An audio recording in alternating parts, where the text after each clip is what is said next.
धनतेरस की कथा। एक बार भगवान विष्णु ने पृथ्वी पर आने का फैसला किया। तब देवी लक्ष्मी ने भी उनके साथ जाने की इच्छा जताई। विष्णु जी ने कहा, तुम मेरे साथ चल सकती हो, लेकिन मेरी एक बात माननी होगी। मैं जब तक वापस ना आऊं, तुम दक्षिण दिशा की ओर बिल्कुल मत जाना।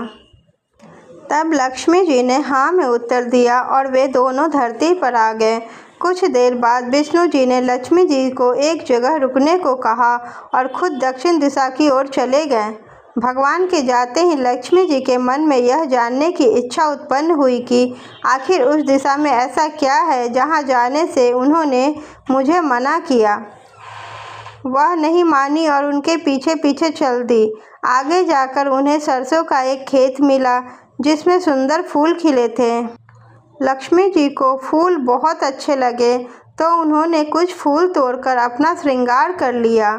थोड़ा और आगे चलने पर उन्हें गन्ने का खेत दिखाई दिया, जहां उन्होंने गन्ने तोड़कर उसका रस भी चूसा।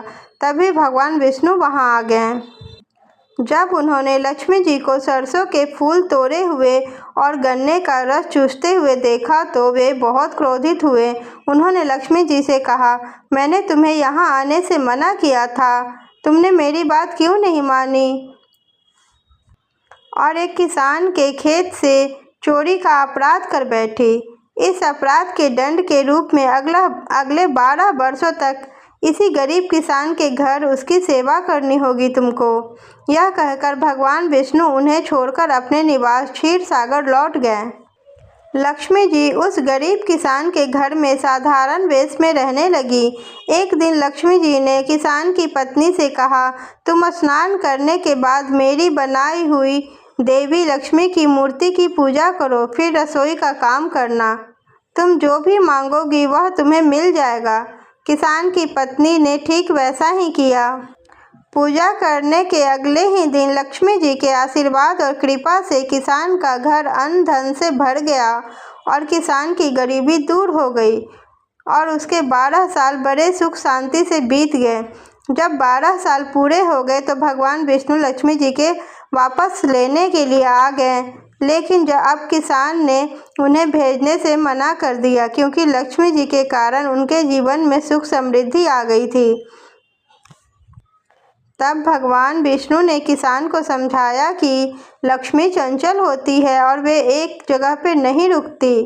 वे तो शाप के कारण 12 सालों से तुम्हारी सेवा कर रही थी, अब उनका समय पूरा हो गया है।